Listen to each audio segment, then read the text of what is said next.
How to set the contacts list to sort contacts by first name or last name on the Samsung Galaxy S25 series. First, tap on the home button to return back to the home screen. And from the home screen, swipe up to go into the app screen, then tap on contacts. After that, we go back to the main contacts page here and tap on the more button. From the pop-up menu, tap on settings. Then go to the contacts list section and tap on sort contacts by. From the pop-up, you can choose to sort by first name or sort by last name. And that's it. After that, you can tap on the back key to view your contacts sorted by your selection.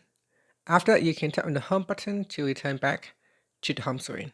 Thank you for watching this video. Please like and subscribe to my channel for more videos.